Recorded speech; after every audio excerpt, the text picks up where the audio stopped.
Hi everyone! A big welcome to returning viewers and new ones alike. Today, we will return to that burial chamber Mary discovered in the last episode.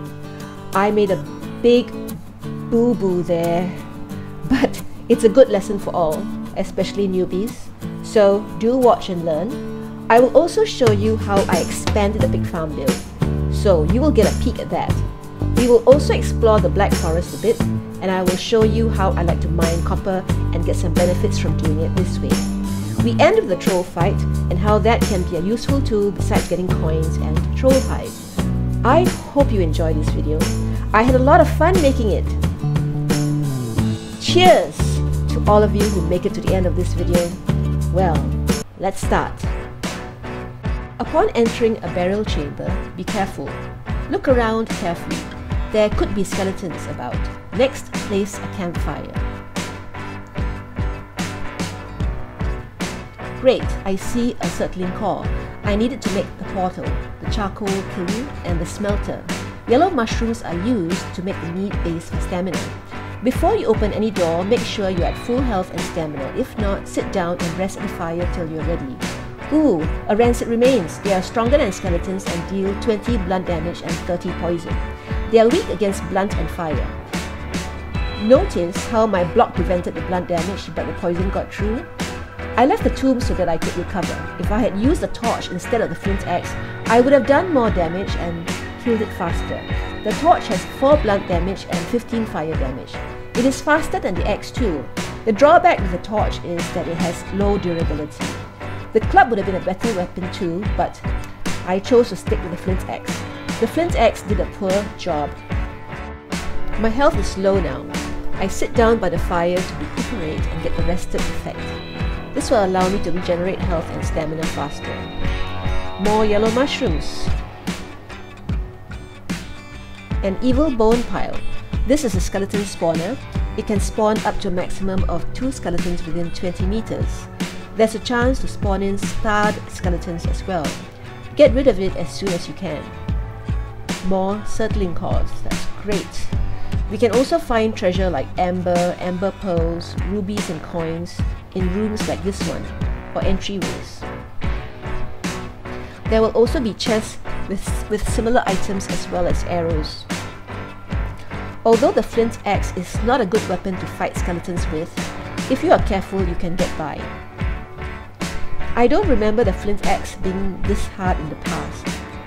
They may have adjusted something, it feels different. Anyway, if you are careful and don't allow yourself to be ganged up on, you can probably pull it off slowly. Just remember, retreat when health is low, and if needed, draw one skeleton out to the entry hall and fight it there, so you deal with only one skeleton at a time. So far so good. The skeleton archer. These can be irritating, especially if they are together with the sword-wielding one. Another evil bone pile. Better get rid of it fast. Nice. Another circling core. 2.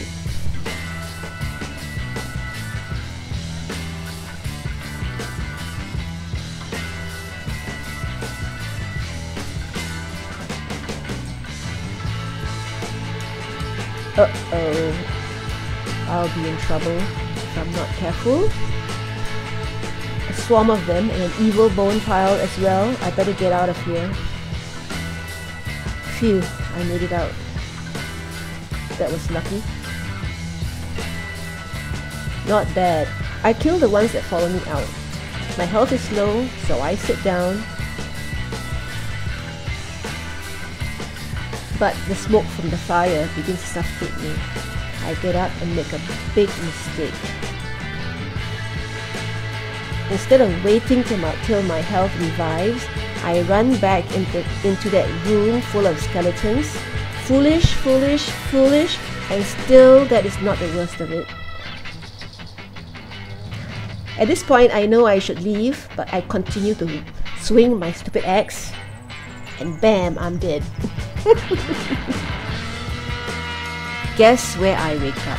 At my base at the stones. Embarrassing! Well friends, Always make sure you claim the correct bed before you head into danger. That is enough of burial chambers for now, I think. Let's look at the pig farm. Let's place a ceiling of floorboards over the pig pen and make sure it's connected with the floor of the upper level on the slope. This upper level will serve as my workshop as well as the breeding boar's holding area. I decide to change most of the boards to smaller 1 meter by 1 meter floorboards.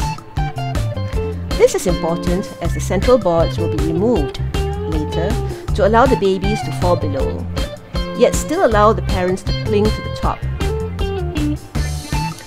Once the floor is covered, I make fences and stairs to allow the boars to run up to the upper level, or I push them up. Then I pen them in using half walls in the central area. There we go.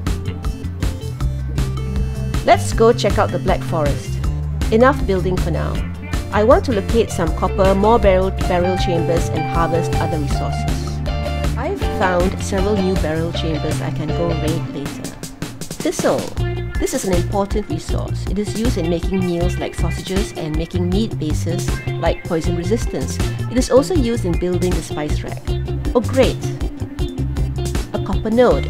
There's 2 in fact, side by side. I like that. I might mine copper here later. 2 nodes at one shot. Blueberries. They are only found in the Black Forest. Blueberries give 8 health and 25 stamina. They are also used in several cooking and building recipes. You can't use them to tame boars or any other animal though. I usually use them in deer stew and a minor healing meat base. You can also cook Queen's Jam with it, which gives health of 14 and stamina of 40.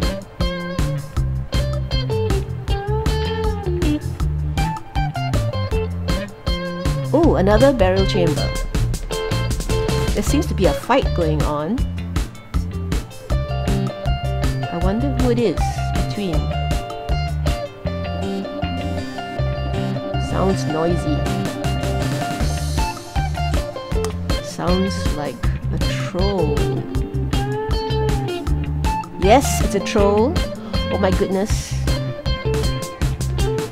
Another burial chamber so close by. Let's lose a troll by running inside. Let's mark it on the map. I must remember to get the other one later. Let's look at a troll's cave nearby. Trolls will always spawn near one. It is a good place to look for trolls to hunt. Sometimes they are lurking inside. You can harvest bones from here as well as small items of treasure. But it's very dark and can be dangerous. Let's mark it on the map too.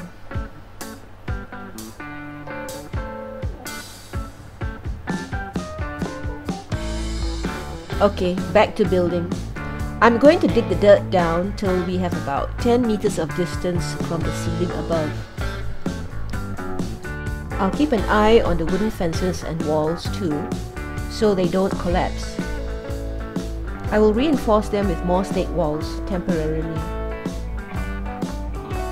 I'll make the hole wider and longer than the pen was before, so we can have more babies inside.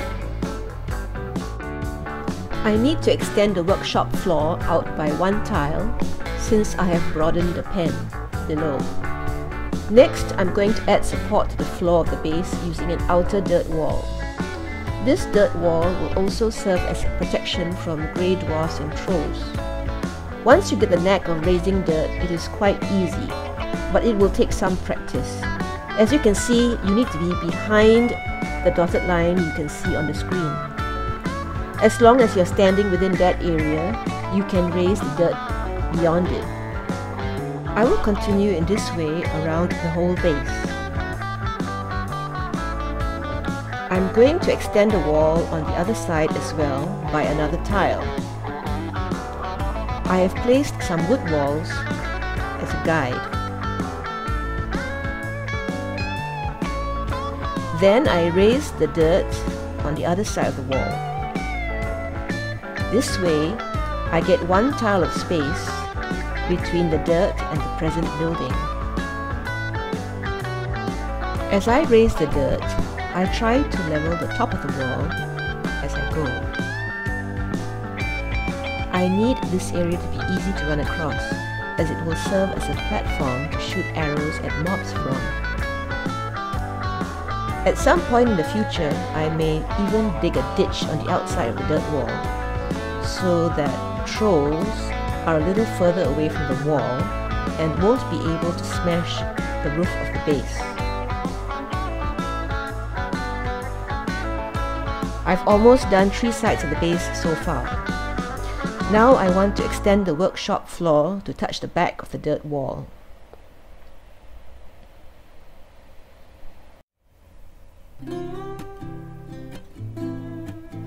Later, this will be where I build my workbench, forge and other upgrades. If I want, I can even make the pig pen below this floor longer to match this one. Next, I dismantled the main entrance and raised the dirt wall there. This area will connect with the dirt wall that will be coming from the uncompleted side. Sometimes the hoe will not be able to flatten or level the dirt. You will have to use the pickaxe at that point.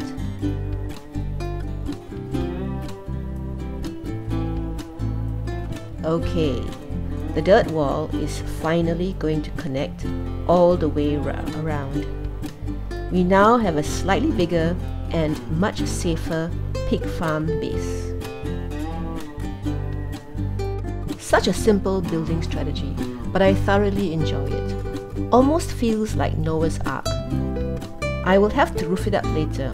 I'm going to level out this outdoor area to place the charcoal kiln and the smelter, and perhaps grow carrots.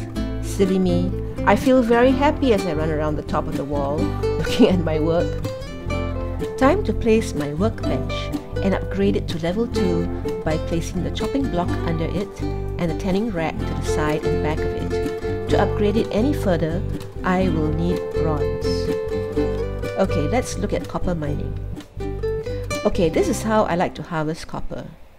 I like to dig a deep hole by the side of the copper node first before I start tunneling under it, roughly about 4 to 5 meters. Then I move towards the copper. If the copper is blocking my way, I will break it without breaking the top of the copper node. That is why you need to dig down deep enough first.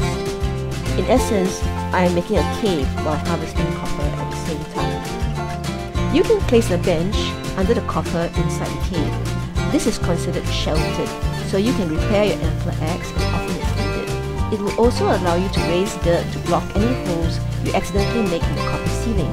I keep moving the workbench as needed as the cave gets larger and larger. I also place a chest to store any stones and copper into it. As you can see, there will come a point when you must climb onto something to knock some of the copper on the roof out. But be careful not to make a hole. This makes a nice temporary base. That is why I like to find 2 nodes side by side, as it will be very spacious underneath as the nodes usually overlap a bit. You can use it to place a portal so you can travel easily to harvest all the nodes in the area nearby. Unfortunately, any copper ore will not pass through the portal, so you will need to run the ore back or bring it back by boat. Place campfires where the smoke can escape to give you the rested effect and some light. Any grey dwarfs that fall in will also suffer burn damage. I accidentally made a hole here. I will dig out the copper I want first and then raise dirt to seal up the hole. By doing this, as well as placing fires under holes and keeping the sides of the pit very steep, you can limit grey dwarf intrusion to some extent. Upon returning to the copper mine sometime later, I discovered to my excitement a troll was banging away at my copper base. It was an opportunity I could not let pass. Grabbing my bow, I loosed my fire arrows to draw his attention. Trolls have 600 health, but are weak against pierce damage, resistant to blunt damage, and immune to spirit damage. Non-star trolls punch, throw stones, and swing and slam logs, doing a maximum of 70 blunt damage to players. This rises to a maximum of 140 blunt damage and 1800 health for a 2-star troll. Although wood arrows have 22 pierce damage, fire arrows are still better because they do 11 pierce plus 22 fire damage for a total of 33 damage. As you can see, my run back to the copper base has drawn its attention back there again. I don't mind because I'm going to use it to help me break up the copper ore, so there's less for me to mine out from the copper ceiling. If you notice, despite being in a hole, I still keep my distance. I run forward to shoot, then retreat, and do this repeatedly. Sometimes that log can crash down on top of you, though the chance is low due to the height differential, or a stone he throws can still hit you. I must mention that there's still a risk the troll might break the ceiling and fall in. But it doesn't happen often. I think the benefit outweighs the risk. Any grey dwarf that falls in is easily dispatched as well. The troll's health is already more than halfway gone. You just need patience and not take unnecessary risks. The head is supposed to be the weakest part according to Fandom Wiki, so if you're a good shot, try to aim for it. Most of the copper ceiling in front of me is gone. I could have jumped out to lead it to the back part, but felt it was a bit risky. Needless to say, if you want to keep the copper roof intact, don't lead the troll back to your copper base. You can also use the troll to harvest wood or core wood as well. Just get him to swing at you in the forest, but stay just far enough away to not get hit. This way you can harvest wood much faster and in large quantities. At this point in the game, range attack is the best way to deal with the troll. However, once you have iron weapons, you can use melee, as trolls are weak against pierce damage and have no resistance to slash. But all of this is relative, of course. A 2-star troll against iron weapons will still be a challenge. The troll is about to die.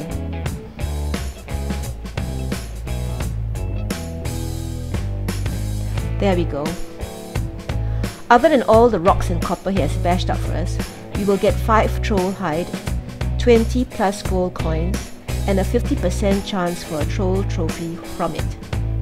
Well, that was fun, and a good way to end today's episode. Thank you to all of those of you who have watched my video, and especially to those who stayed to the end. In the next episode, among other things, I will show you the mining of tin, construct the forge, make bronze and build the charcoal kiln and the smelter. Oh yes, and upgrade Mary's armor to troll hide armor. Lol, I promise to show any boo-boos I make, especially if there's something to be learned from them. Cheers to all of you who have subscribed to and watched my videos. Please continue to watch and support my channel. Don't forget to like and subscribe and drop me a comment or two of constructive feedback in the comment section. It helps me with the YouTube algorithm. Thank you so much. Bye everyone. See you next time.